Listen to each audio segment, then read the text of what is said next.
You're listening to Conversations, the official podcast of the George C. Marshall European Center for Security Studies, recorded at the center in Garmisch, Germany. Conversations offers insights from Marshall Center faculty and guests, discussing items of interest, including cybersecurity, counterterrorism, transnational organized crime, and other events that occur at this unique German-American defense and security partnership.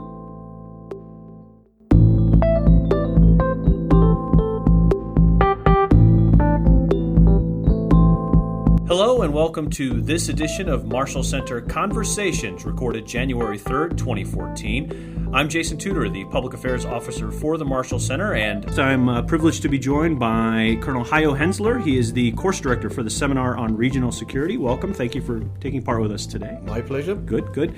I think we kicked this program off in 2013, and I believe you said it was a success when that happened.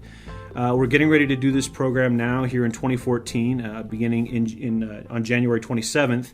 What did you learn from the last seminar on regional security? And if you could briefly tell people a little bit what it's about.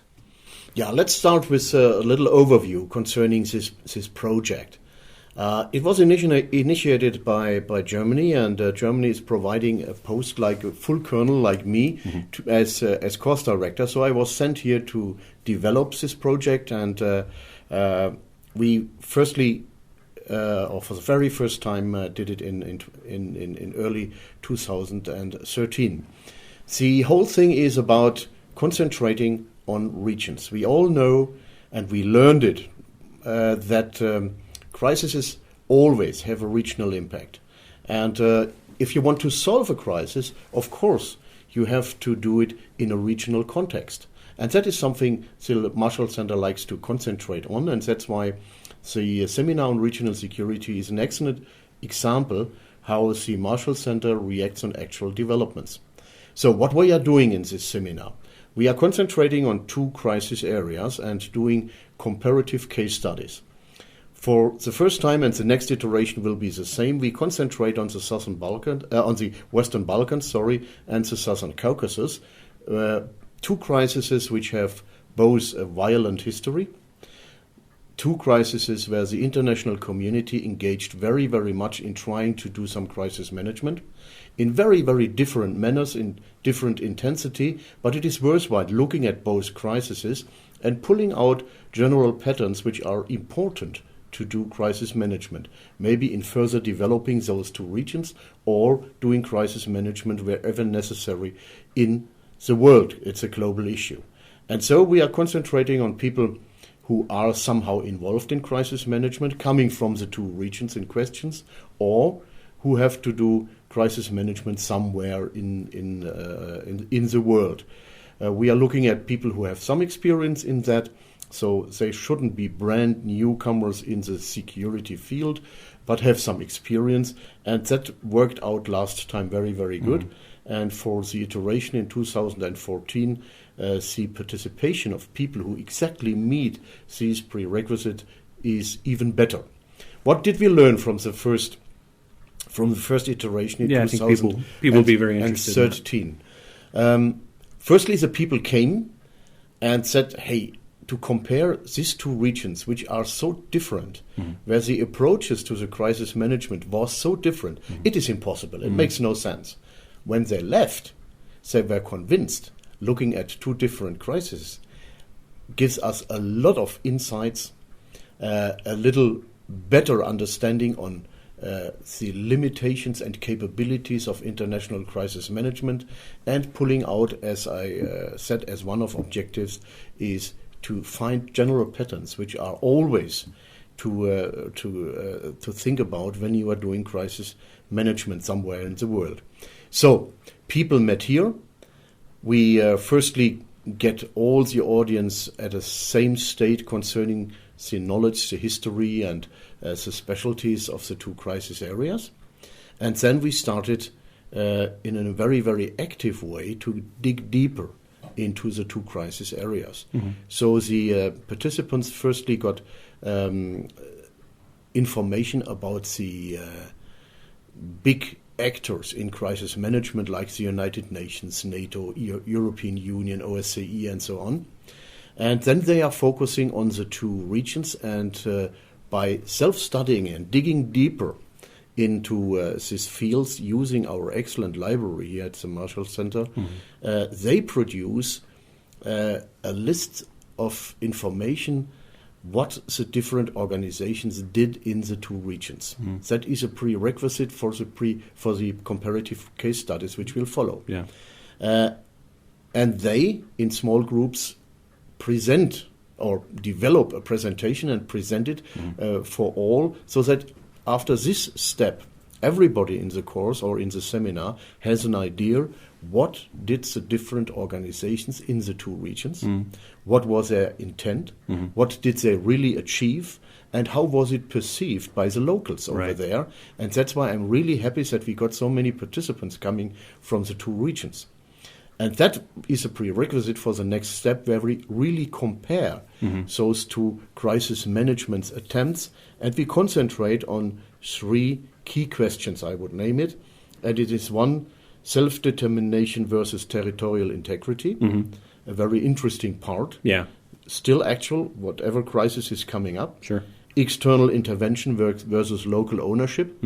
Local ownership, for me, is the key to really solve a crisis on the long run. Nobody from outside can really solve a problem for the people down there. Right. They have to solve it by themselves, and that's why the question where, to what intensity, and at what time is local ownership key to it is discussed in this seminar very intensively. Now, you've chosen these two areas, the Western Balkans and the South Caucasus. Obviously, this is in the Marshall Center's region. Yeah. Were there other regions to be considered, or were these really the two areas you wanted to focus on in terms of talking about this course, or were they just a natural fit for this course? Both. Okay. It is a natural fit to this course because looking at these two areas and the intensive participation in the international organizations in crisis management gives us enough food for thought and for evaluation and assessment if we think about crisis management in a global term or in a much broader term. So they are excellent examples to that. They fit to our area of responsibility. They are extreme good examples for international intervention, if you want to say so. And that's why they are good examples. But the whole setup of the course is in such a way that if we realize that we should concentrate on a different region, it is easily to adapt. Of course, it needs some time to get the expertise and develop all the presentation and things like that around. But we have the flexibility within the setup to concentrate on a different region if needed. And that is maybe the future for this course, that we really react on actual developments and do comparison of different regions, and by that maybe helping not only the region but also the international crisis management. Now, this course is about 2 weeks long. It's 3 weeks long. So about 3 weeks long. Now, the easy question here is that the right amount of time? I think you'd prefer to have more time, obviously, but do you feel like you're getting the things you want accomplished in those 3 weeks? Of course, every course director wants more time. That's for sure. But our experience is that with 3 weeks we can really achieve what we want to achieve. Of course, it's not our goal to solve the crisis, but to prepare people to better participate in crisis management, and that is achievable in this 3 weeks. And let me add the third key question we really are interested in, and that is the question of reconciliation. And that is key for each and every crisis area. So that is the third key question we are concentrating on. And I'd like to add something what we do in the very last step of this course. The participants may have some hands-on on an artificial exercise which was produced here at the Marshall Center, but this exercise has all the ingredients of a modern crisis, with all the problems. And then they can, by starting first planning steps in this artificial crisis, can use all their discussions, their results, their insights they got in the 2 weeks before, and do the very first planning steps in defining an end state which has to be achieved, in defining objectives, how to get to this end state. And that are, of course, the very first planning steps each and every crisis management should undergo before we start. It's not always a reality, but it is how it should be, and that's what we are doing. Yeah. And the experience in 2013 was that this exercise was really well taken, and the people were extremely eager to incorporate their thoughts they have developed during the course into the development of a first planning idea. Yeah. So that was very, very successful. And again, in the aftermath, when the people left in 2013, they said, you were right. Yeah. Comparing two crisis areas, even if they are so different as they are, gives us a lot of insight and broadens our horizon in terms of crisis management. So I'm quite positive with that. And we are running the 2014 course very similar to the old one. Yeah. We adapted a little bit. We have some different guest speakers adding actual information to what we can provide. But I wanted to run it a second time very similar, to have a good platform to then improve the course, maybe change one or the other things. And by the feedback we got last year, and I hope get this year too, we are in a quite good position to adapt the course to the needs of our participants. Right. I think you touched on a great point, which was your guest speakers, and I think people would want to know, what kinds of subject matter experts do you bring in? Where do they come from? What sort of expertise do they bring? In the second step of this course, we give information concerning the big organizations, United Nations, OSCE, EU, and NATO.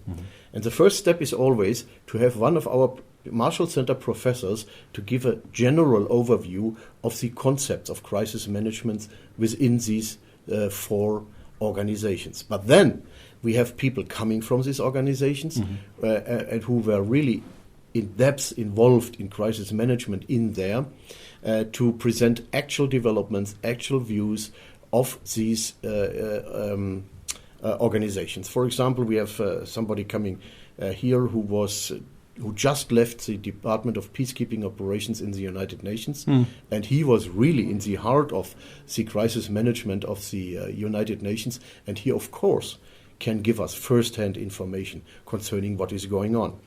For the OSCE, we are happy to have Ambassador Kobayaki here, and he is the chief of the Crisis Management Center in the OSCE. So that's a top information we get here, very actual, and it is a pleasure to see how the participants react on these presentations and get into discussion with those people who really can provide first-hand information. So I'm quite happy with that. And I have a mixture of people coming from the different organizations supporting us. That's good to hear.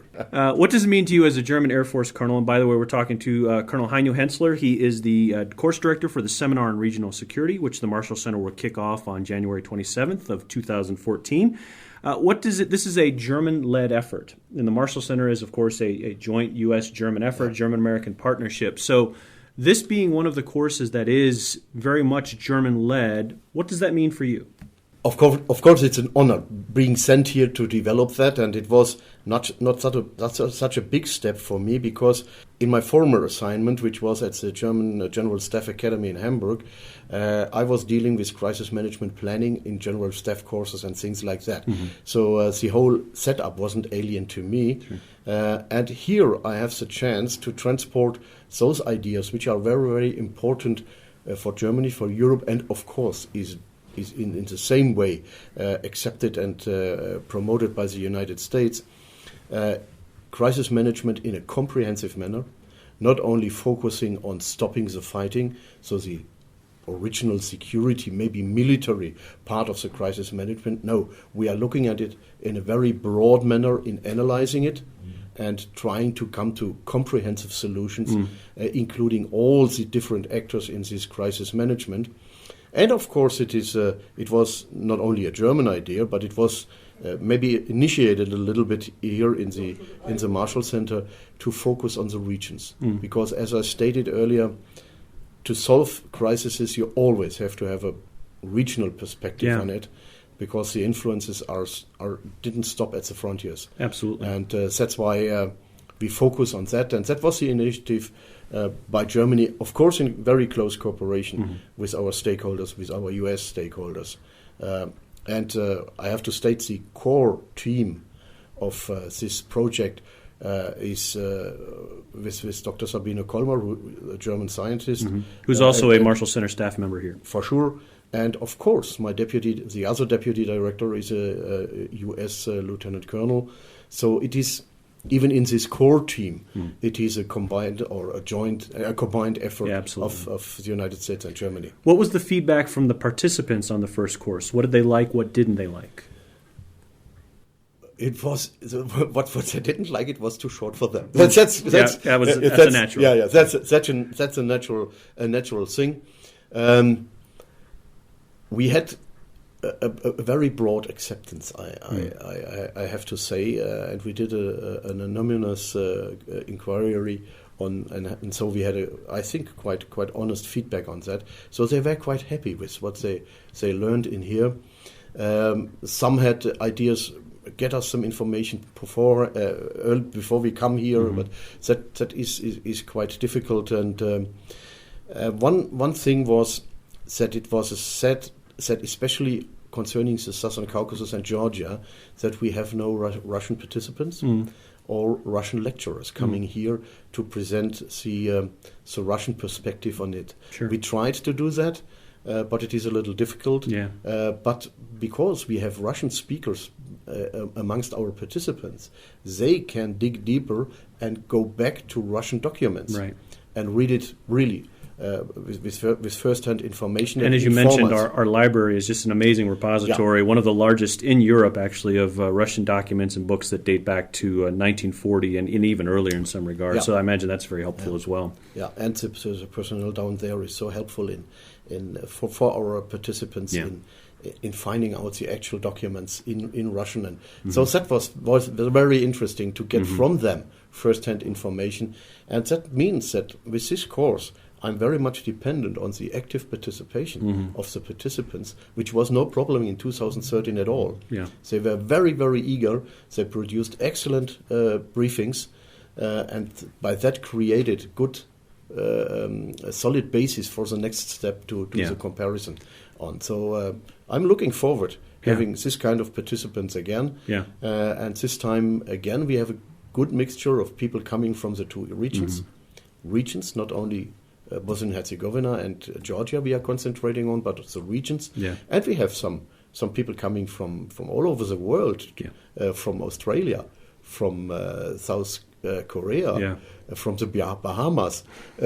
So the course somehow got also a little acceptance globally, and I'm very, very happy about that. And those people are, of course, interested in international crisis management, and they want to learn from these two regions to do maybe better in the future. And if I may, for those who aren't aware, this is a class that takes place at the Marshall Center. The students, or the participants rather, come to the Marshall Center, and we have lodging for them. They stay here for this 3 weeks, attend the courses. They're also part of a number of things. Colonel Henseler has laid out the schedule before me. It's a full day's worth of events that's taught in both English and Russian. We have active translators here who help that process. So that all takes place here.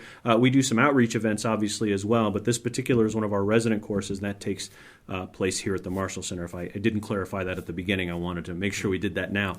Yeah. So I guess the only question that really remains is, well, let's backtrack a little bit. The Southern Caucasus and the Western Balkans, I think, are much more predominant, those issues are much more predominant in our region in Europe, but maybe not to our United States audiences. Can you sort of sum up for those audiences, or those who just may not know anything about them, in sort of 30 words or less, or however you want to do that, kind of why those particular things? I think you've addressed them as frozen conflicts before, perhaps, maybe not frozen, but maybe just quickly, if you could talk about each of those and why they're still important. Yeah. Both regions, as I stated before, have a violent history. A lot of cruel things happened over there, and the different ethnic groups were fighting against each other in a very, very brutal way. This fighting was somehow stopped by international engagement in both areas, but in a very, very different way. Right now, both areas are struggling to recover from these awful war times. From this awful experience the population had in those days, and they need dramatically help from outside to build up their regions again. In both regions, the international community is helping, but differently.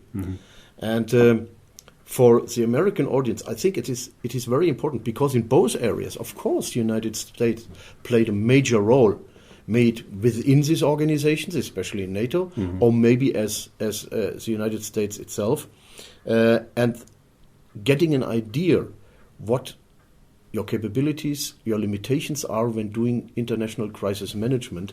That is something that comes out here, and that's why we have also a big number of US participants learning from these two regions. Again, not solving these two problem areas, but getting an idea what crisis management, international crisis management in a comprehensive manner means, how you incorporate the different actors into that, and how to reach a commonly accepted end state. That is something that is worthwhile for everybody who is engaged in international crisis management, and that's why it's interesting for not only the Europeans, but the United States for sure too, and as we can see for some people on the global perspective, they are coming in here, and looking at the two very different ways of international engagement is quite interesting. For example, NATO engaged militarily very intensively on the Balkans, stopping the fighting. In Georgia, that was impossible. There was some fighting going on. There was this awful days of war in 2008 where Russia intervened into Georgia. Of course, the Georgians expected some reaction from the West, but they had to learn that it is impossible for NATO, for the US, to have a direct confrontation with Russian troops.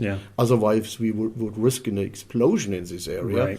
And so limiting your expectations to reality is something which everybody who is doing crisis management has to learn and has to take in consideration. That are things in comparison is very, very, very good and intensive. So in the Balkans, it was necessary and it was possible. In the Balkans, it was maybe necessary too, but impossible on the political and the global political arena. If we go to the OSCE and the support of the development of democratic structures and things like that, of course, in the Balkans, the OSCE is very active. And it is easier for an organization like the OSCE to do something in Georgia as long as all the participating or the OSCE members agree. And if the Russians, and they are sitting in the OSCE, if they can have a tremendous influence on what this organization is doing. It's different with the EU. The EU is very active in the Balkans, and it is very active in Georgia. And they are independent from Russia, so they have much more tools, so to say, to improve the development over there. And looking at these things was very, very interesting and was well taken by the participants. I guess the only question that really remains, Colonel Henseler, is when this is over, what you want the participants to walk away with what? With insights what crisis management means, with insights how far you should go with, for example, external intervention, or how far you should accept the local ownership or develop it or change it. They should know what reconciliation means, and they should, of course, have a look into, have an insight into what the international law means in terms of self-determination versus territorial integrity, because that are really key questions for international crisis management. And you have to assess that, to keep that in mind before you start planning it. And that is something they should take from here. And because the people from the different areas who in the old times were maybe even fighting against each other meet on a neutral ground, they get to know each other, maybe they even make friends, and that is something that happens quite often at the Marshall Center. It's one of the Marshall Center, I think, tenets here is that the relationship, those bondings, And so they should go and know people, have been talked to people, have this connection, and the alumni organization promotes that very, very good, so that they can stay in touch.